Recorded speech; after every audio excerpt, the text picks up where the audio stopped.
असंही होतं बऱ्याच वेळा. कारण संतांनी जे सांगितलं, संत साहित्यामध्ये जे सांगितले त्याच्या विपरीत दुसरं कुठलंही काही सांगायची आवश्यकता नाही. जर विपरीत तुम्ही काही सांगू लागला त्याचा अर्थ असा की आपण वारकरी संप्रदायाच्या विपरीत तिथे त्या गादीचा गैरवापर करतोय असा त्याचा अर्थ होतो. संतांनी कुठल्याही भाकड कथा सांगितल्या नाहीत, कुठल्याही पुराण कथा सांगितल्या नाही. हरिपाठामध्ये सांगितलं चहुवेदी जाणं साही शास्त्री कारण 18 पुराणे हरिसी गाती, म्हणजे हरिश्रेष्ठ सांगितलेलं आहे. लक्षात घ्या, साही शास्त्र पुराण 18 पुराण 6 शास्त्र ही हरिसी गाती म्हणजे हरिश्रेष्ठ सांगितलं आहे. आणि वारकरी संप्रदायामध्ये उघड मंत्र दिला. वारकरी संप्रदाय उघड मंत्र आहे. काय मंत्र आहे वारकरी संप्रदायाचं? रामकृष्ण.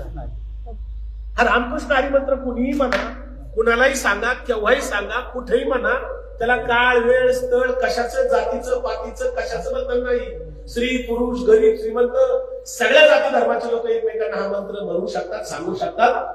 रामकृष्ण हरी का साधा सरळ मंत्र दिला. कारण विठ्ठलाकडे जाण्यासाठी संतांनी सांगितलं तुम्हाला जर विठ्ठलाकडे जायचं असेल तुम्ही फक्त रामकृष्ण हरी म्हणा. कारण त्या काळामध्ये पुरोहितशाही खूप माजली होती आणि स्मार्ट सनातन धर्म असं सांगत होता एका बाजूला, सर्वसामान्य लोकांना असं सांगत होता तुम्हाला जर देवाकडे जायचं असेल ना तर आमच्या मार्फत जावं लागेल, पूजा अर्चा करावी लागेल, होम हवन करावं लागेल, यज्ञ करावे लागतील, आमच्या मार्फत तुम्हाला देवाकडे जाता येईल. कारण आम्ही ब्रह्म जाणतो, तुम्ही ब्रह्म जाणत नाही, तुम्हाला तो अधिकार नाही, तुमची गुंज होत नाही. तुमच्या आमच्या मुलाबाळांची आपण गुंज करतो का? होती का? अधिकार आहे का? नाही. त्यामुळे ब्राह्मण क्षत्रिय वैश्य आणि शूद्र ही जी वर्णव्यवस्था आहे याच्या विरोधातच संतांनी संघर्ष केला. म्हणून तर जगद्गुरु तुकाराम महाराज म्हणाले सकळाशी येथे आहे अधिकार, कलियुगी उद्धार हरीच्या नामे.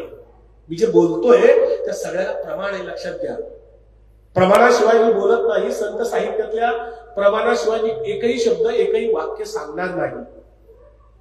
प्रमाण दिले हो.